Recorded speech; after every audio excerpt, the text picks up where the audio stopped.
Saskatoon's own SHEC Energy has developed what has been dubbed the world's most efficient solar thermal technology. The system is renowned around the world, is shining the spotlight on environmentally friendly renewable energy. CTV's Darcy Carrier has the story. The sun has always had the potential to produce energy, and after millions of years, it's being harnessed through SHEC Energy's newest technology.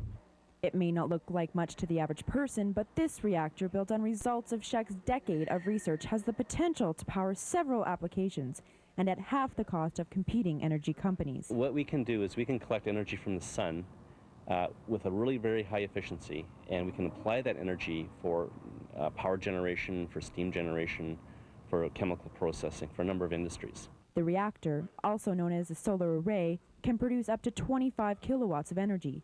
That's enough power for one farmhouse, but SHEC's technology makes it possible to produce much more. We're going to be doing large-scale power generation, and I guess you could say village-scale power generation. So we can make a system that would say be 10 kilowatts, but that's as small as you'd want to go.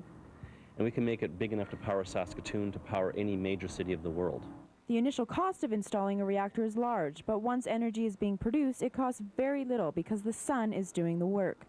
Beck says that the demand for this technology lies mostly overseas, and that's because North America is still able to get its energy from non-renewable sources. The problems overseas is that there's a massive lack of power, massive lack of energy in general. In countries like India, in countries like Africa, there's not enough power to go around, and they have to rotate blackouts to keep the grid operational. There are less safety concerns with solar energy compared to nuclear power. When the systems begin to operate above safe range, the plant simply shuts down and begins its cooling process. Plus, there is no waste material to dispose of. The only thing that can't be controlled is how long and when the sun shines. Darcy Carrier, CTV News, Saskatoon.